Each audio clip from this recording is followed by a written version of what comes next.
Aš auginu savo verslą iki 1 milijono. Antra dalis.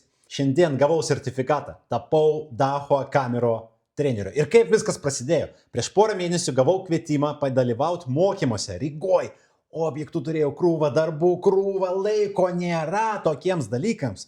Bet pagalvojau, reikia tobulėti. Reikia pastoviai tobulėti. Būna labai daug dalykų, kurių tu netgi nežinai, kad tu nežinai. Ir reikia sužinoti.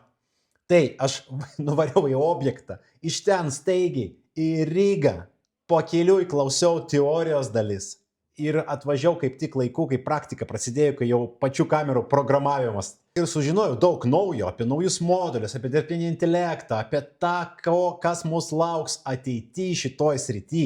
Man galų gale pasiūlė, parodžiau labai gerus rezultatus ir pasiūlė tapti Daho kamerų treneriu. Tai dabar Lietuvoje galėsiu vesti kursus ir planuoju jau gal po mėnesio, po pusantro, gal vasario mėnesį darysim mokymus vaizdo stebėjimo kamerų ir naujokams, ir tiems, kas jau dega, instaliuoja objektus, galės sužinoti daug naujo.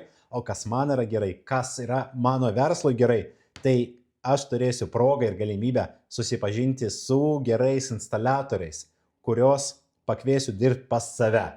Nes su to tikslu, kurį aš savo dabar nustačiau, man tikrai reikės daug pagalbos.